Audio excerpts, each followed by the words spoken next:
Hello students, मैं विशाल गुप्ता आपका teacher. आज मैं आपको class 11 subject statistics for economics के chapter number 9 measurement of central tendency arithmetic mean मतलब सिंपल जो मीन होता है उसको आगे कंटिन्यू कराने जा रहा हूँ। पिछले वीडियो में हमने स्टडी किया था कि इस तीन तरह की जो मेथड सीरीज़ होती हैं, जैसे इंडिविजुअल सीरीज़, जैसे डिस्क्रीट सीरीज़ और जैसे कंटिन्यू सीरीज़, उसमें कैसे तीनों method, direct method, assumed method जिसको हम शॉर्टकट मेथड बोलते हैं और स्टेप डिवीजन मेथड को सॉल्व करते हैं।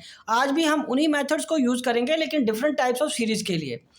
इससे पहले कि मैं आगे चैप्टर को कंटिन्यू करूं, मैं आपको एक बार फिर याद दिलाना चाहता हूं कि अगर आप ऑनलाइन मेरे साथ ज्वाइन करना चाहते हो कोचिंग के लिए, तो आप मेरे वीडियो की दी हुई डिस्क्रिप्शन को ज़रूर पढ़ें और मेरे चैनल को सब्सक्राइब ज़रूर करें और मेरी हर वीडियो को लाइक और शेयर डेफिनेटली करें।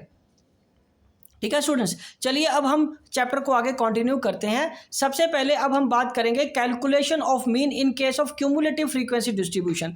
मतलब आपको जो सीरीज़ है वो less than 10, less than 20, less than 30, less than 40, less than 50 given हो सकती है। Number of students 5, 17, 31, 41 and 49 given है। हम सबसे पहले इस सीरीज़ को नॉर्मल सीरीज़ में कन्वर्ट करेंगे, जिसको सिंपल फ्रीक्वेंसी सीरीज़ भी बोलते हैं। उस केस के लिए मैं क्या करूँगा, पहले इसके सॉल्यूशन की एक बात करते हैं। तो उसमें पहले मेरे को मार्क्स को x मान के हुए, तो 0 से 10, 10 से 20, 20 से 30 और 30 से 40 और 40 से 50 तक सीरीज़ को लेके जाना है, क्योंकि लेस देन 50 है तो 50 से आगे तो नहीं जाएगी ना। तो उसके बाद मिड वैल्यूज़ निकाल लीजिए। मिड वैल्यूज़ आपको पता ही कैसे निकालनी है, 25, 35 और 45। इसके बाद फ्रीक्वेंसी 5, 17, 31, सॉरी 5 और अब ये क्या करना है हमने फ्रीक्वेंसी के लिए, 17 माइनस 5 इज इक्वल टू 12 आ जाएगा। 31 माइनस 17 इज इक्वल टू 14 आ जाएगा। और उसके बाद 41 माइनस 13 इज इक्वल टू क्या आ जाएगा स्टूडेंट्स, 10 आ जाएगा। और 49 माइनस 41 इज इक्वल टू 8 आ जाएगा। बट इसका टोटल हमेशा 49 मैक्सिमम ही रहेगा, जो इसका ऑलरेडी हमारे पास ये आ रहा है। ठीक है स्टूडेंट्स, तो ये अगर बात करूँ, इसमें 0 कुछ नहीं माइनस करना था तो ये 5 ही रह जाएगा। ये हमारा अब सिंपली हम इसको मल्टीप्लाई कर देंगे एफ एम मतलब जो हमारा फ्रीक्वेंसी और मिड वैल्यू उसको मल्टीप्लाई करके, ये पहले का आ गया 25, उसके बाद 15 और 12 का 180 मल्टीप्लाई, 25 को 14 से करोगे तो 350 और 35 को 10 से करोगे तो अगेन 350, 45 को 8 से करोगे तो 360 मिशन या sigma F m is equal to 1265, ये आपका टोटल आ जाएगा। तो इसको हम करेंगे x bar is equal to sigma F M upon sigma f is equal to 1265 upon 49। इसको डिवाइड करोगे तो 25.82, तो आपका ये जो मीन आ गया 25.82 आ जाएगा। ये हमारी लेस देन की सीरीज थी, जिसको हमने पहले नॉर्मल सीरीज़ में कन्वर्ट किया, सिंपल सीरीज़ में कन्वर्ट किया और उसके बाद उसकी फ्रीक्वेंसी को कैलकुलेट किया। 5 में से पिछला उसका कुछ नहीं था तो 0, 17 में से 5 माइनस कर दिया, 31 में से 17, 41 में से हमने 31 माइनस किया, 41 में से 31 माइनस किया तो वो 10 आ गया। 49 में से उसकी 41 माइनस किया तो 8 आ गया। टोटल किसी भी हालत में 49 से ज़्यादा नहीं आना चाहिए, नहीं और ना ही ये आएगा। अब हम आगे डिस्कस करेंगे मोर देन की सीरीज़ को कैसे करते हैं। मोर देन की सीरीज़ में जैसे more than 0, more than 2, more than 4, more than 6, more than 8, उसमें ये सीरीज़ पहले हम इसको फिर अगेन नॉर्मल सीरीज़ बनाएंगे। सॉल्यूशन में हम क्या करेंगे, पहले मार्क्स के साथ हम एक्स की सीरीज़ बनाएंगे। ये बन जाएगी 2 से 4, फिर 4 से 6, 6 से 8, 8 से 10। ये हमारी नॉर्मल है क्योंकि इसका गैप 2 का था, तो मोर देन 0 से ये आ जाएगा। और मिड वैल्यू में 1, 3, 5, 7, 9 और ये एफ़ कितना है, एफ़ है। अब 30 में से 28 माइनस करोगे तो 2 आ जाएगा। उसके बाद इसको क्या करेंगे, 28 में से 24 माइनस करेंगे तो 4 आ जाएगा।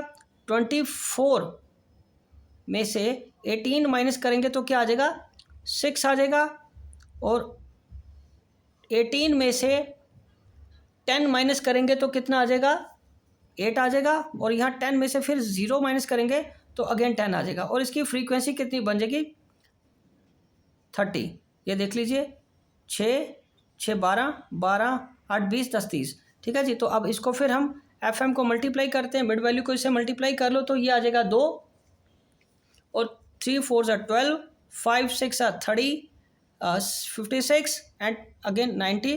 तो इसका टोटल क्या बन जाएगा summation F M sigma F M 190। तो अब ये फॉर्मूला लगा देंगे X bar is equal to sigma F M upon sigma F.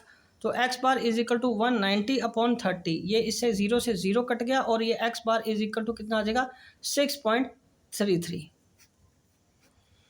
ठीक है जी, ये था मोर देन सीरीज में। इसी तरह पहले हमने लेस देन सीरीज किया या मोर देन सीरीज में, पहले हमने इसको सिंपल सीरीज में कन्वर्ट कर लेना है। अब हम आगे बात करेंगे कि calculation of arithmetic mean when mid values of series are only given. जब मिड वैल्यूज गिवन हो तो हमें ज़्यादा चिंता करने की ज़रूरत नहीं है, क्योंकि कॉन्टिन्यूस सीरीज में हमें वैसे ही मिड वैल्यूज ही चाहिए होती है। तो इस केस में ये तो हमारा m बन गया और ये हमारा f है। अब इसको सीरीज बनाओ या ना बनाओ कोई फ़र्क नहीं पड़ेगा, हमें तो क्वेश्चन इसी से ही सॉल्व कर लेना है, क्योंकि अगर हम सीरीज बनाएंगे भी तभी तो मिड वैल्यू से ही कैलकुलेट करना ना, तो हमारा वो स्टेप बच गया। तो अब हम इसको सीधा सिंपली एफ एम कर देंगे, 5 5 ज़ा 25, उसके बाद 70, 135, 200, again 200, 180, 105 and 80। Sigma F m is equal to 995। तो इसका फॉर्मूला भी सिंपल वही लगेगा, sigma F M upon sigma f, that is x bar is equal to 995 divided by 50, x bar is equal to 19.9। ये हमारा मीन आ जाएगा। Right students, ये बहुत सिंपल क्वेश्चन था। ठीक है जी, अब हम आगे डिस्कस करते हैं calculation of mean in case of inclusive series. अब इंक्लूसिव सीरीज को हमें क्या करना होता है, पहले इंक्लूसिव सीरीज को हम एक्सक्लूसिव सीरीज बनाएं या ना बनाएं उससे कोई फ़र्क नहीं पड़ेगा, हमें सीधा इसकी मिड वैल्यूज ही लेनी है। ठीक है जी, तो अब इसकी मिड वैल्यूज हम सीधा ऐसे ही ले सकते हैं, जैसे ये पॉकेट अलाउंस है, पॉकेट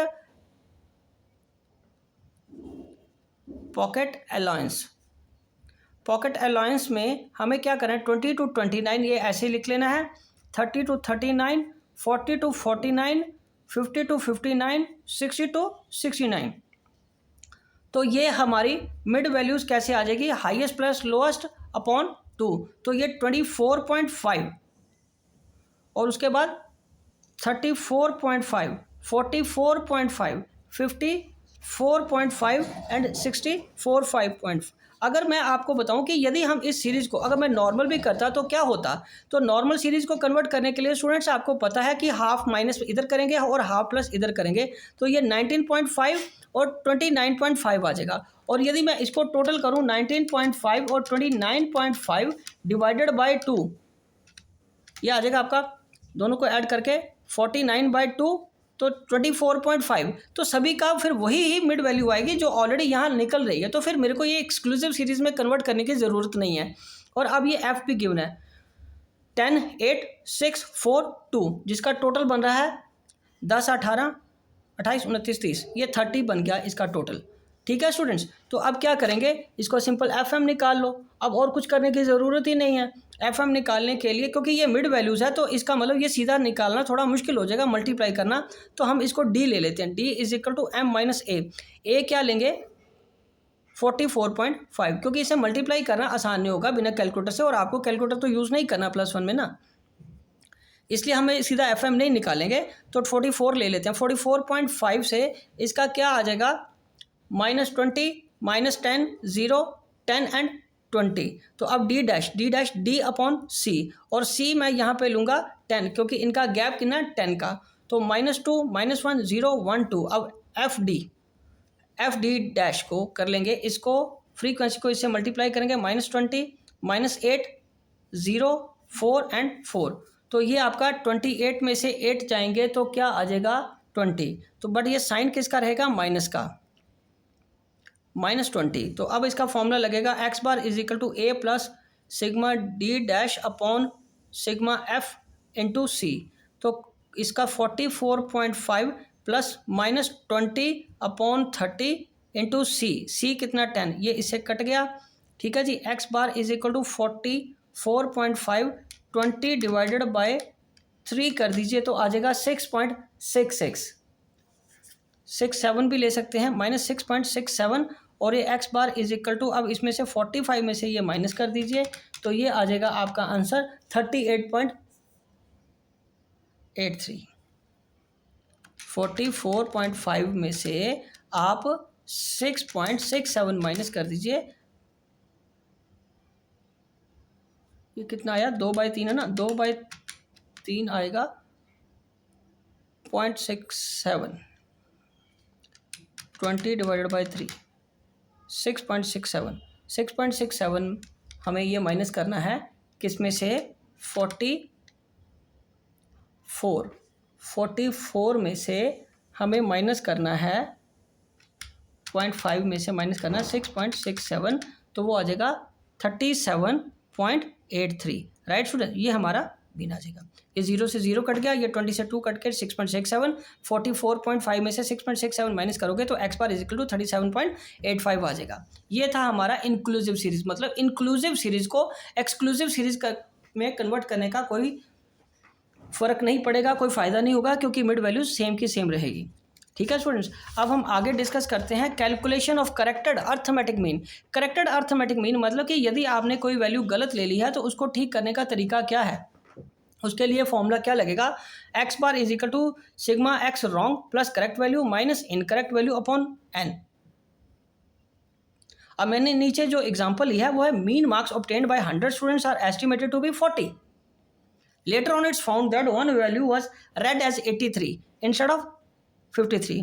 तो read as मतलब ये तो फिर इनकरेक्ट हुई ना, ये इनकरेक्ट वैल्यू है और ये क्या है, करेक्ट वैल्यू।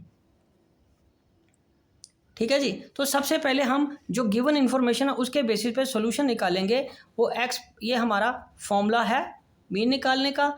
तो इसको क्या गिवन है हमारे पास, मीन गिवन है ऑब्टेन्ड बाय 100 स्टूडेंट्स, n कितना 100 है और बार कितना है, x बार 40 और सिग्मा x हम निकाल लेते हैं 40 × 100 करके, that is 4000। But it is wrong calculation, because एक चीज़ हमने गलत कैलकुलेट पिक की हुई है, 53 की जगह हमने 83 प्लस किया हुआ है। तो अब हम अपना सही वाला फॉर्मूला लगाएंगे।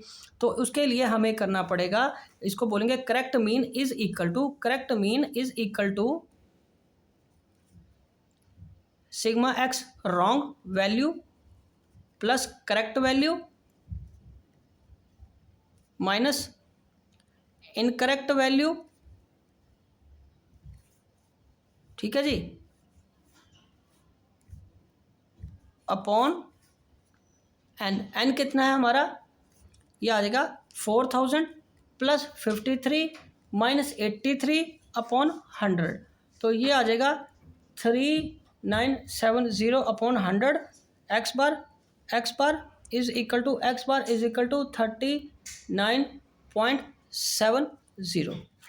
राइट स्टूडेंट्स, ये हमारा आ गया calculation of corrected arithmetic mean. Right students, चलिए आगे हम डिस्कस करेंगे अब finding out missing values. Missing values हमें कैसे फाइंड करनी है। Suppose mean of the series given हमें 5 आइटम का इज 30 है, 4 वैल्यूज़ गिवन है, 5 नहीं given.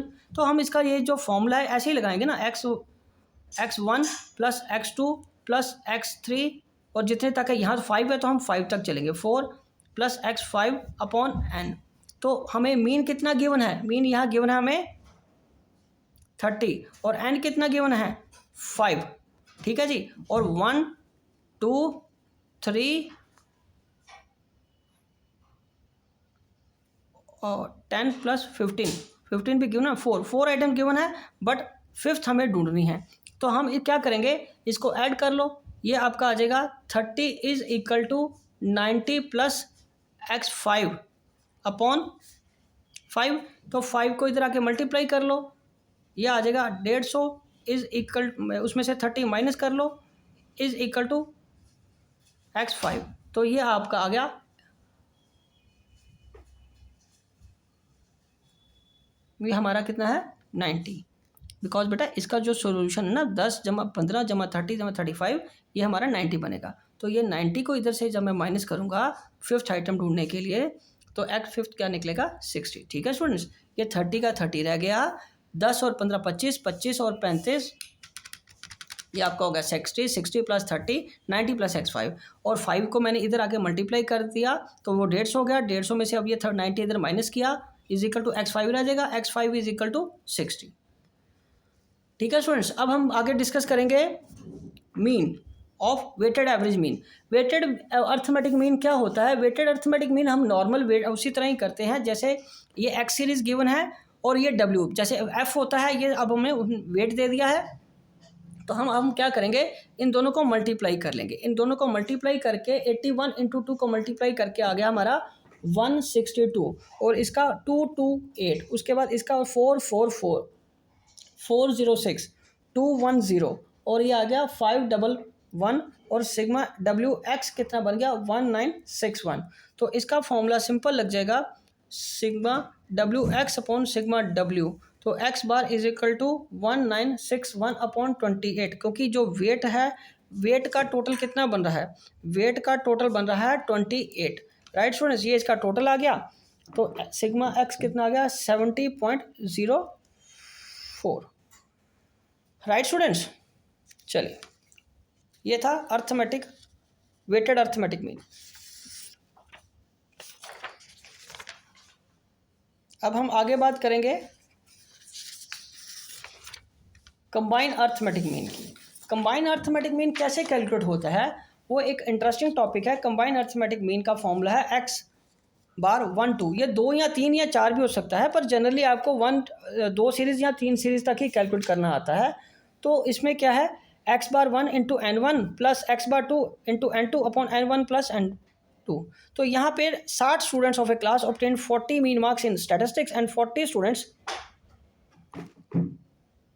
obtained 35 mean marks in English. Find out the mean marks of 100 students, सारे स्टूडेंट्स का, ऑल स्टूडेंट्स, ठीक है, of the for both subjects के लिए कितना आएगा। तो यहाँ पे हमारा पहला मैं n1 ले लेता हूँ। पहली सीरीज़ को यदि 60 माने तो x बार 1 कितना है 40 और n2 हमारा कितना है 40 है और x बार 2 कितना है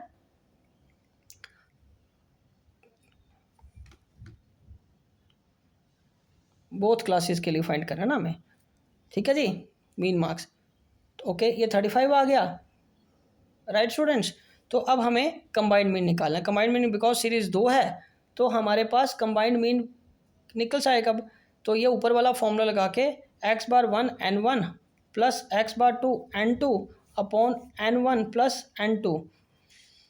तो X bar 1 is equal to आ जाएगा इसका 40 इंटू 60, ब्रैकेट बंद कर दीजिए ताकि कन्फ्यूजन ना रहे, 35 into 40 upon 60 plus 40। X bar 1 2 is equal to 2400 plus 1400 upon 100 upon 100। तो ये कट के आ जाएगा x bar is equal to 38। ठीक है स्टूडेंट्स, ये था हमारा कंबाइंड मीन निकालने का फॉर्मूला। ठीक है जी, 2 अलग अलग सीरीज़ का डिटेल गिवन हो, n गिवन है और क्या गिवन है, मीन गिवन है उसका, तो दोनों सीरीज़ को कंबाइन करके भी हम इसका मीन निकाल सकते हैं। राइट स्टूडेंट्स, अब हम बात करेंगे लास्ट में इसकी मिसिंग फ्रीक्वेंसी की, कि लोकेशन ऑफ मिसिंग फ्रीक्वेंसी या मिसिंग आइटम कैसे करते हैं। तो इस केस में हमें एक सीरीज़ गिवन है 10 से 20, 10 से 20 से 30, 30 से 40, 40 से 50, 50 से 60, 60 से 70, 70 से 80 और इसकी हमें ये फ्रीक्वेंसीज गिवन है। बट इस केस में हमें फ्रीक्वेंसी नहीं गिवन है, उसको मैं एफ़ एज्यूम कर लेता हूँ या एफ़। ठीक है जी, तो अब इसकी हमें क्या चाहिए, मिड वैल्यू चाहिए। तो इसका आ जाएगा 15, इसकी 25, इसकी 35, इसकी 45, इसकी 55, 65 और 75।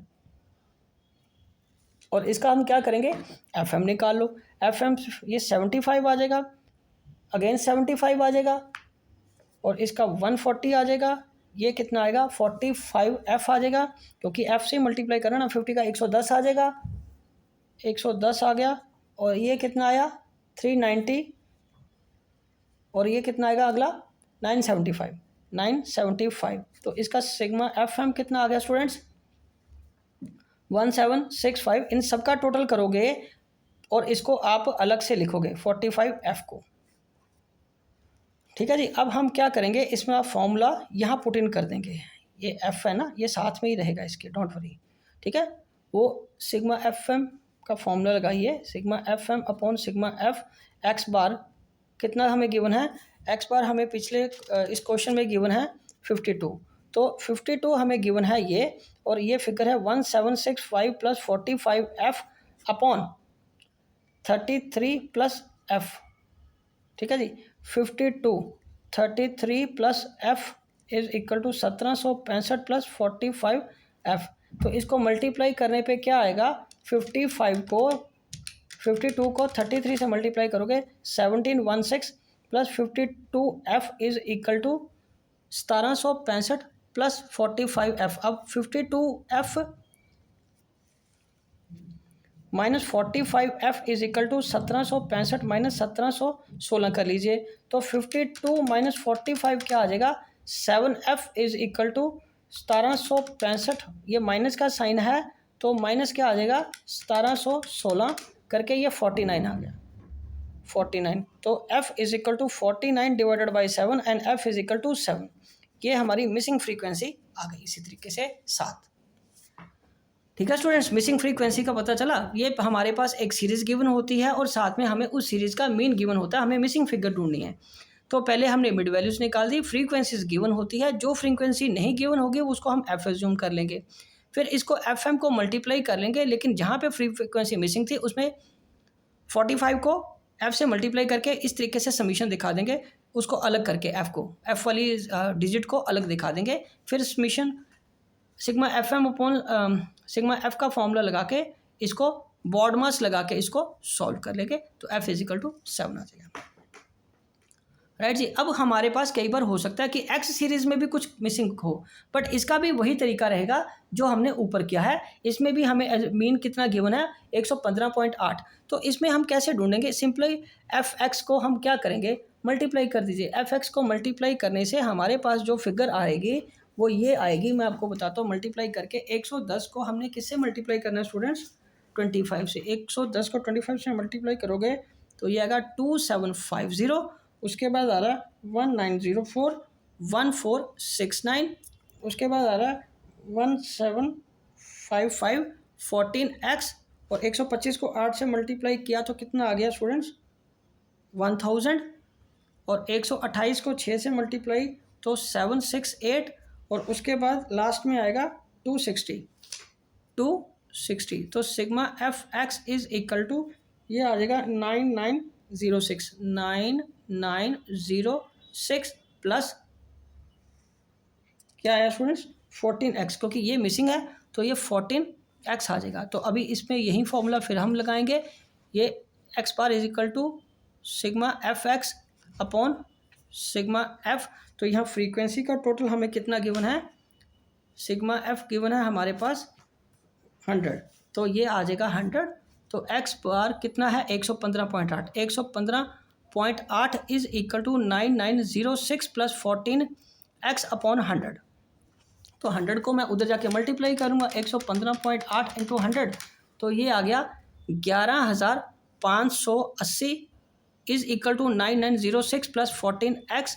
11580 minus 9906 is equal to 14x, तो इसको क्या करेंगे माइनस कर दो 9906, ये आ गया 1674 इज इक्वल टू 14x, और x is equal to 1674 by 14 divided by 14, तो ये आ गया 119.57, और x इज इक्वल टू जो मिसिंग फ्री है 120, ये 120 बिकॉज क्योंकि हमारा मीन भी राउंड में नहीं है तो इसलिए ये भी राउंड में नहीं आ रहा, तो इसको हमने राउंड फिगर में 120 ले लिया। ठीक है स्टूडेंट्स, तो स्टूडेंट्स इसी के साथ ये चैप्टर कंप्लीट होता है। आई होप कि आपको अच्छी तरह समझ आ गया होगा। अब ये सारे क्वेश्चन जो आपके बुक में गिवन है, जो फॉर्मूले या जो तरीके मैंने आपको बताए हैं उस तरीके से उस पैटर्न को फॉलो करते रहोगे तो आपके आंसर्स बहुत जल्दी और ईजिली कैलकुलेट होने शुरू हो जाएंगे। Thank you.